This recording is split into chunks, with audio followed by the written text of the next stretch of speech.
کہیں نہ کہیں آتی رہی.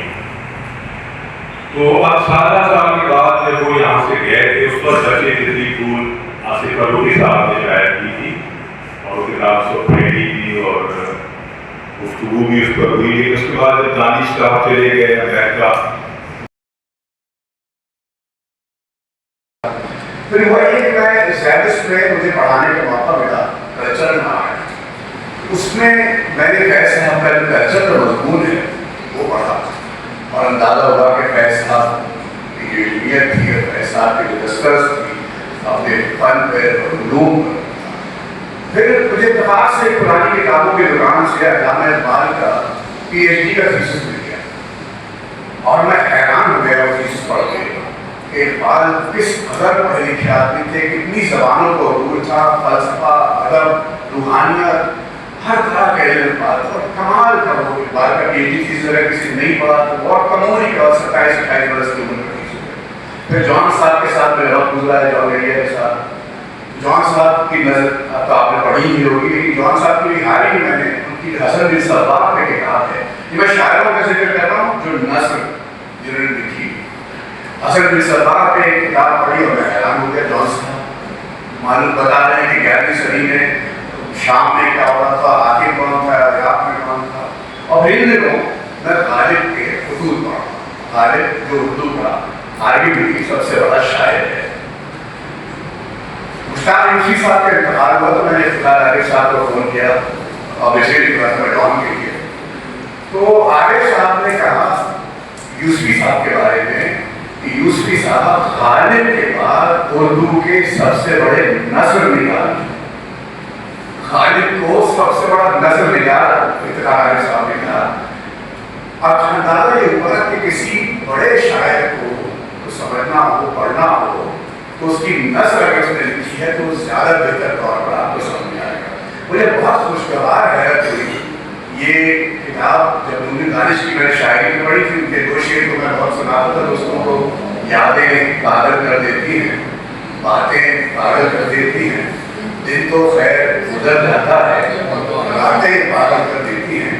اس طرح ہم شعروں سے متاثر تھے. لیکن یہ کتاب جب میں نے پڑھی بہت خوشگوار ہے. میں یقین کیجیے میرے صحیح جان بیٹھے خالی دن بیٹھے ہیں تو بہت گہرے دوست ہیں دونوں, یہ جانتے ہیں کہ میں تعریف کرنے میں بہت کنجوسی کرتا ہوں.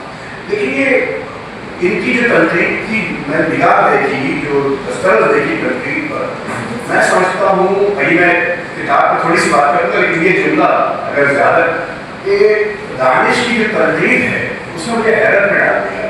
اور میرا خیال یہ ہے کہ زیادہ نہیں بول رہا میں, تو دانش کی تنقید ان کی شاعری سے اگر آگے نہیں ہے تو پیچھے نہیں ہے. اور کمال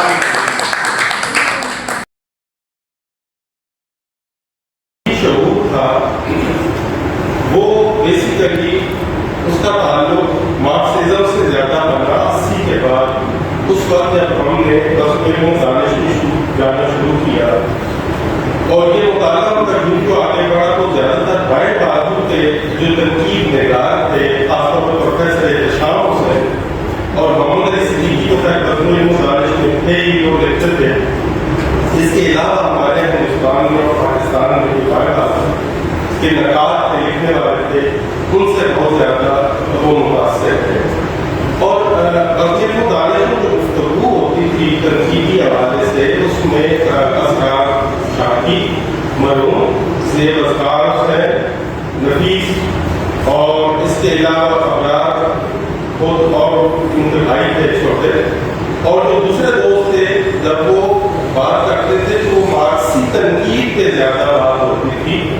اور میں نے ان کے جتنے دوست دیکھے 80 کے دہائی کے بعد لاکھ والدہ میں کہہ سکتا ہوں, دوست میرے گواہ ہے اس کے, اس میں تقریباً 90% جو لوگ تھے ان کا تعلق یا تو مارکسزم سے تھا یا مارکسی نظریے کے ساتھ جڑی ہوئی جو تحریریں تھیں ان کے ساتھ. اور آخری دم تک اس کے تھے اب صورت حال بدل گئی ہے, ان کا مزاج کافی تبدیل ہوا ہے. اور اس میں تھوڑا سا میں ذاتی حوالے کی طرف آنا چاہتا ہوں کہ ہمارے یہاں تیاری میں جہاں بہت ساری باتوں کا ذکر کیا, میرا تعلق تیاری سے ہے, میں تیاری میں ہوتے ہو رہا اور ہم اکٹھی جایا کرتے تھے شام کو ایک گاڑی وہاں سے چلتی جس میں بیٹھ کے میں اور وہ دونوں قدم علم و دانش میں بھی جاتے تھے اور رات 1-12 بجے واپس آتے تھے. ان دنوں تیاری فلم بنی انڈیا میں اور دوسری چیزیں بہت سارے سامنے آئے، تو اس وقت اچھی آرٹ کی جو فلموں کو نونی دانش کے سامنے دکان کی وہاں سے کیسے سمجھنا کرتے تھے اور کہیں نہیں ملتی تھی فلمیں. نونی دانش صاحب کا نام اردو ادب، شاعری، تحقیق کے حوالے سے بہت منفرد اور مقبول نام ہے. ان کا عربی تحقیقی سفر 2-4 برس کی بات نہیں، نصف صدی کا قصہ ہے سمجھے. اور نہ ہی ان کا نام اور کام کسی تعارف کا محتاج نہیں. اس سے قبل آپ کا شعری مجموعہ بچے تک بھوک مقبولیت عام کا درجہ حاصل کر چکا ہے. نونی دانش چونکانے اور متوجہ کرنے کے فن سے بخوبی آگاہ ہیں. اس مرتبہ ان کا خاص ڈومین جو ان کا حقیقی اختصاص بھی ہے وہ اب ایک استفہامیہ کرتی ہے اور تجزیہ بھی اور استجابیہ بھی. تو یہ اظہار ہے اس کا کہ وہ رانی صاحب سوالات کے بدل سے سوالات اور مزید سوال اور سوالات کا ایک سلسلہ اس کی سلسلے وار تجدید کڑی ہمیں تھما جاتے ہیں. وہ ایک آپ جہاں ہمیں جواب دیتی ہے وہیں اسی نقطے سے سوال کی دوبارہ اٹھاتے ہیں. تو آج ہم بھی اسی جاپانی نصر کی پونجی کے ذریعے فکشن کے سربستہ راز کرتے ہیں. اس کتاب میں کل ملا کے 8 تنقیدی مضامین ہیں. یہ تمام مضامین ایسے ہیں جنہیں ہر بار پڑھ کے نیا لطف آتا ہے اور یہ مضامین اتنے شاندار طریقے سے لکھے گئے ہیں. جدیدیت باقاعدہ جدیدیت کے تنقیدی اسالیب میں لکھے گئے ہیں جو کہ ان کی گجرت اور ادب اصطلاحات جو ہیں اور تصورات ان کو نہ صرف بآسانی منکشف کرتے ہیں بلکہ فکشن کے کسی بھی مدد کو پڑھنے کی پوری فراہم کرتے ہیں.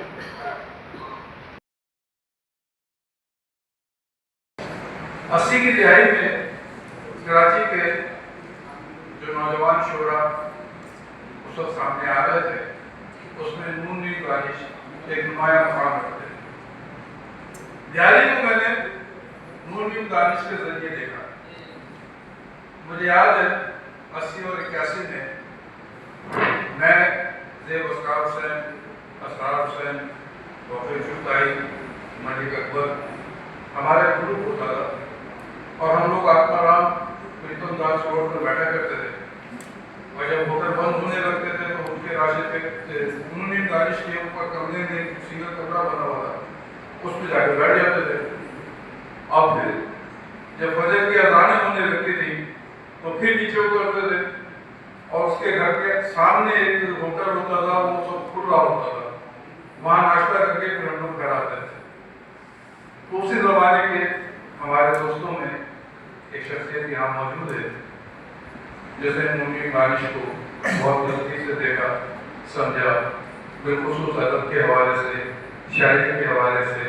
اس زمانے میں مجھے یاد پڑتا دانش کا ایک شعر بڑا مشہور ہوا تھا تیرا خیال بہت دیر تک نہیں رہتا کوئی ملال بہت دیر تک نہیں رہتا. عربی میں نقد یا انعقاد کا بنیادی معنی کوٹا کھڑا کرنا ہے. یعنی تنقید کا مطلب کسی ادب والے کے محاسن معائد کی قدر شناسی اور اس کے بارے میں باوقار فیصلہ صادر کرنا ہے. جیم رابرٹس نے 1879 میں لکھا تھا تنقید جستجو حیرت نئی باتوں کی دریافت کے جذبے سے ہوتی ہے. یوں تنقید محض رائے زنی نہیں بلکہ انکشاف اور دریافت کا عمل ہے. بقول آرے ضرور نقاد اپنی دنیا کا کولمبس ہوتا ہے اور وہ قاری کو نئی فضا میں لے جاتا ہے جس کا حسن اس نے خود دریافت کیا ہوتا ہے. اردو تنقید میں اس معنی میں کسی شخصیت کا نام لیا جائے تو لوگوں کی دانش نمایاں نظر آتے ہیں. ان کے مضامین پڑھتے ہوئے محسوس ہوتا ہے کہ تنقید واقعی ایک تخلیق کی مہم ہے قطرے سے گوہر ہونے